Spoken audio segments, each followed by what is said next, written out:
이렇게 했더니 네이버뿐만 아니라 구글에서까지 상위 노출되고 있어요. 이제는 네이버와 더불어 구글까지 잡아야 여러분의 유입과 매출을 극대화시킬 수가 있습니다. 상위 노출도 되고 문의 전환까지 되는 방법 궁금하시죠? 그건 바로 SEO 글쓰기입니다. 제가 이전 영상에서 네이버 하나보다는 구글 SEO, GEO까지 다각화하는 게 좋다라고 하면서 워드프레스를 시작하라고 말씀을 드렸죠. 그리고 구글 SEO를 하다 보면은 네이버는 알아서 잡힐 것이다 라고도 말씀을 드렸습니다. 그럼 구글 SEO를 잡기 위한 컨텐츠를 어떻게 만드냐? 가장 첫 번째는 사람들이 찾는 주제를 먼저 찾아야 되겠죠. 즉, 사람들이 검색할 만한 키워드를 먼저 찾아야 되고 그 키워드를 검색하는 사용자의 검색 의도를 파악해야 됩니다. 만약에 네이버 SEO라고 검색하는 사람은 네이버 상위 노출에 관한 정보를 찾기 위함이겠죠. 근데 네이버 대행사에 관한 이야기를 쓰고 있으면 상위 노출이 안 된다는 거예요.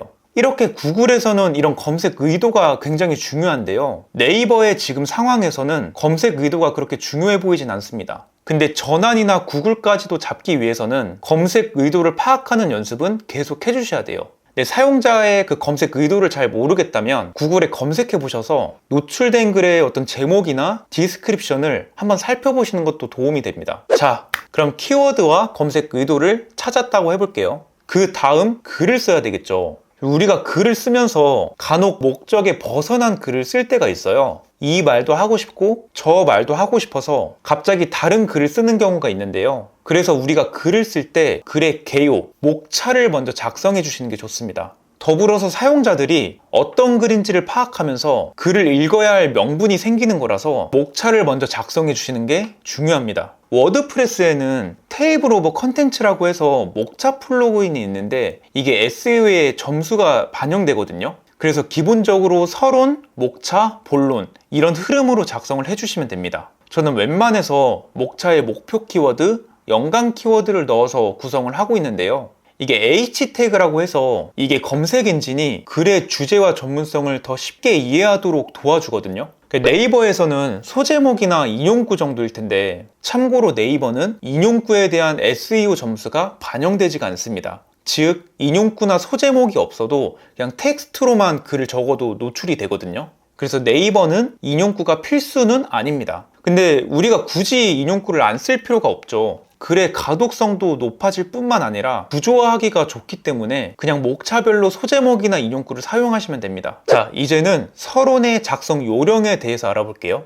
아마 이런 얘기 많이 들어보셨을 거예요. 서론의 첫 160자 내에는 목표 키워드를 포함시켜야 된다. 이게 지금은 의미가 없긴 하거든요. 근데 네이버에서 노출된 글 보시면 아시겠지만 제목을 그대로 세 줄 이렇게 반복하잖아요. 이게 네이버 상위 노출에서는 꼼수거든요. 그래서 서론에 이 제목에 세 줄이 들어간다고 해서 노출의 차이가 클까? 라고 해서 저도 테스트를 몇 번 해보니까 있고 없고의 노출 차이가 네이버에서는 좀 있긴 하더라고요. 이래서 네이버가 구글보다 진짜 쉽긴 합니다. 어쨌든 서론에는 키워드 한 번쯤은 넣어주시고요. 최대 4문장이 넘어가지 않도록 작성을 해주시면 돼요. 그리고 그냥 서론을 쓰는 게 아니라 문제를 인지시키게 하거나 이 글을 읽으면 이런 걸 얻을 수가 있겠구나 라는 기대감 조성을 해주시면 좋습니다. 결국에 이 서론의 역할은 본론을 읽게 만드는 역할이거든요. 그리고 본론은 결론을 읽게 만드는 역할입니다. 글이란 건 결국에는 다음 글을 읽도록 만들어줘야 되거든요. 그래서 서론은 본론을 읽게 만드는 첫 스타트 지점이다 라고 보시면 됩니다. 그래서 서론 작성하실 때는 앉을 때 허리 통증 방치했다면 입원할 수 있습니다.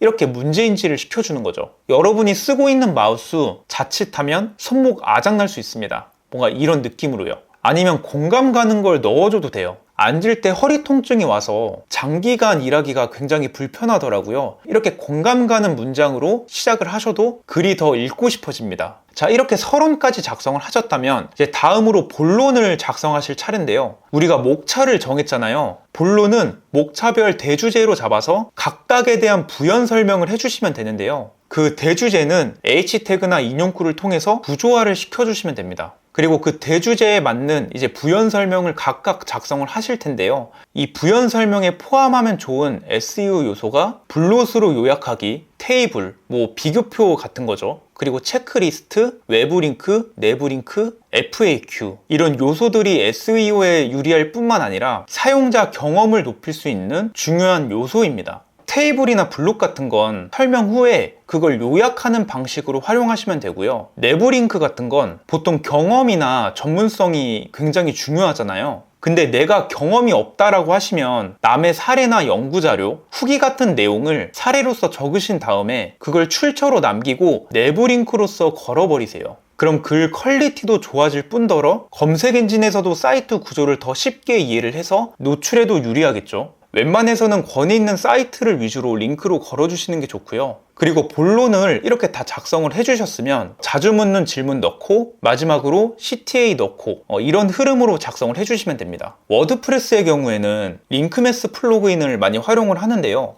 위에 점수가 있어요. 이 점수가 단순히 높다고 해서 노출되는 건 아니거든요. 제목에 숫자 넣었다고 해서 1점 올라가고 뭐 이런 진짜 가이드 수준이라서 참고만 하시되 그래도 최소 75점 정도는 맞춰주시는 게 좋습니다. 그래서 이 포맷으로 글 쓰는 연습을 하시면 글 쓰는 속도도 빨라지고 글의 가독성도 좋아질 겁니다. 근데 제가 이렇게 글 쓰는 걸 알려드렸다고 해서 직접 쓰라는 건 아니에요. AI 시대에 글을 직접 쓰는 건 비효율적입니다. 이 포맷을 그냥 프롬프트화 해서 AI한테 글 뽑아달라고 한 다음에 어느 정도 가공만 해주시면 돼요. 그리고 마지막으로 기존에 노출되어 있는 글보다 여러분들이 좀 더 정보를 넣어서 글의 퀄리티를 높여주시면 좋거든요. 이게 체류에도 좋을 뿐만 아니라 차별화가 되기 때문에 정보를 좀 더 넣어주시는 게 장기적으로 유리합니다. 자, 이렇게 본론까지 작성 요령에 대해서 알아봤는데요. 추가로 이미지에 대해서도 궁금하실 것 같은데 오프라인 업종이라면 실제 사진을 넣는 걸 권장을 드리고요.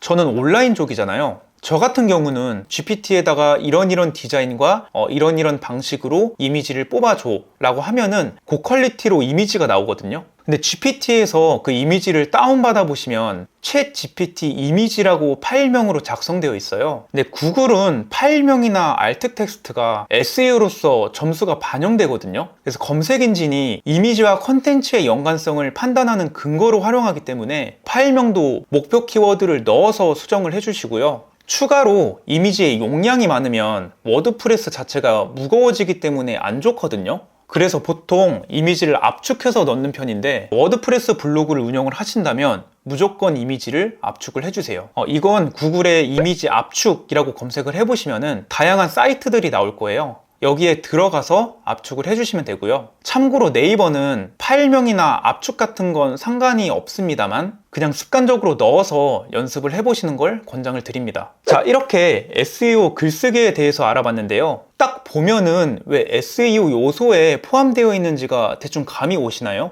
뭐 아까 말씀드린 게 뭐 비교표, 뭐 FAQ, 외부 링크, 내부 링크, 뭐 H태그로 구조화하기 이런 요소들이 검색 엔진이 구조를 더 쉽게 이해하는 것도 있고요. 이렇게 컨텐츠와 사이트의 계층 구조가 잘 갖춰져 있으면 AI가 잘 인용해 가는 것도 있습니다. 결국 가장 중요한 건 사용자가 더 편하게 소비할 수 있도록 만들어주기 때문입니다. 본질은 사용자의 만족도를 높여주는 거다. 그래서 이게 결국에는 상위 노출을 오래 유지하고 더 나아가 구매 전환까지 이어지게 되는 거다. 그래서 이렇게 SEO 글쓰기를 한번 많이 연습을 해보시면 좋을 것 같고요. 자, 여기까지 영상을 끝까지 보신 분이라면 마케팅에 대한 관심이 굉장히 크다라고 생각을 하는데요. 고정 댓글에 링크 들어가셔서 신청해 주시면은 마케팅 6가지를 담은 PDF를 무료로 전달을 해드리겠습니다. 여기까지 이번 영상 마무리하고요. 다음 영상에서도 이제 좋은 정보로 인사를 드리겠습니다. 이제 다음 영상에서 뵙겠습니다. 감사합니다.